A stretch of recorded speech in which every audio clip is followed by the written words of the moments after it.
They laughed when she walked in, dust on her sandals, a faded shawl wrapped around her shoulders, and hands rough from years of work. Guests whispered, waiters frowned, and the manager moved toward her to escort her out, but the woman didn't flinch.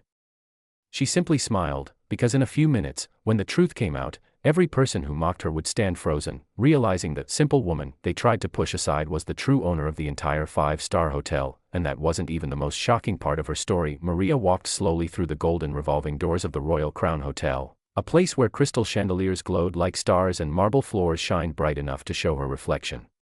She had passed this hotel thousands of times in her life, always from the outside, always as the invisible woman selling handmade bread on a small wooden cart. People brushed by her daily, too busy, too proud, too important to even smile. Today, however, she walked in with a steady heartbeat, clutching a small leather pouch close to her chest. Inside it were memories, painful ones and precious ones, of a journey that brought her from poverty to unbelievable destiny, but no one in the hotel lobby cared about her story. They cared only about her appearance. A couple dining near the window giggled when they saw her. She must be lost, one whispered. A receptionist raised her eyebrows. Not again. Why do people like her try to come here?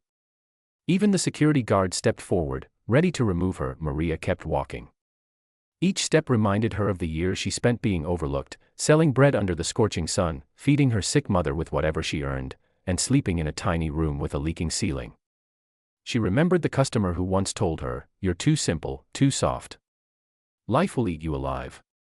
But life didn't eat her. It shaped her. Still, the manager marched toward her, annoyed and full of pride. "Madam, I'm afraid you can't be here," he said sharply. Maria looked into his eyes with calm strength. "I have an appointment," she replied. The manager scoffed. "With who?" "The cleaning staff." At that moment, a man in a black suit hurried down the grand staircase. Mr. Daniels, the hotel's head administrator. His eyes widened when he saw Maria. "Oh. Ma'am, you're early," he said, immediately offering her a respectful nod. The lobby fell silent. All the people who mocked her froze, confused. The manager stepped back, his face turning pale. Maria only said, "Shall we talk in your office?" And just like that, the woman they dismissed walked with the dignity of someone who had conquered mountains. But her real story, how she went from a poor baker to the silent owner of a five-star empire, was just beginning to unfold. Inside the manager's office, Maria sat quietly while Mr. Daniels handed her a folder. "It's official," he said. "The final signatures are complete. You now own the Royal Crown Hotel entirely." Maria gently touched the papers that confirmed the truth. She wasn't just the new owner, she had always been a hidden partner. 10 years ago, when her mother fell ill, Maria had helped an injured stranger on the roadside, saving his life without expecting anything in return. That stranger turned out to be a billionaire investor, Mr. King, the original founder of the Royal Crown. He had returned months later, searching for the woman who saved him. Maria didn't even remember his face. She refused the money he tried to give her. Instead, she told him, "Just help someone who needs it more than me." Her words changed everything. Mr. King secretly funded her small bakery, pushed her to learn, and later offered her a silent partnership in his new hotel. "Your kindness built this hotel," he told her. "But the world doesn't need to know yet." Maria agreed. She worked silently for a decade, investing every bit of her earnings, learning business from scratch, and honoring her mother's teachings. Never let pride decide your value. Let your heart do that. And now, she owned the entire hotel. But instead of celebrating, Maria had one thought: what about the people who mocked her today? Should she punish them, or should she teach them? She walked back into the lobby, where every staff member stood stiff, waiting for a reaction.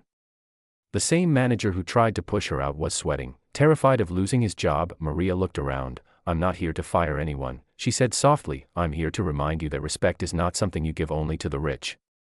It is something you give to every human being."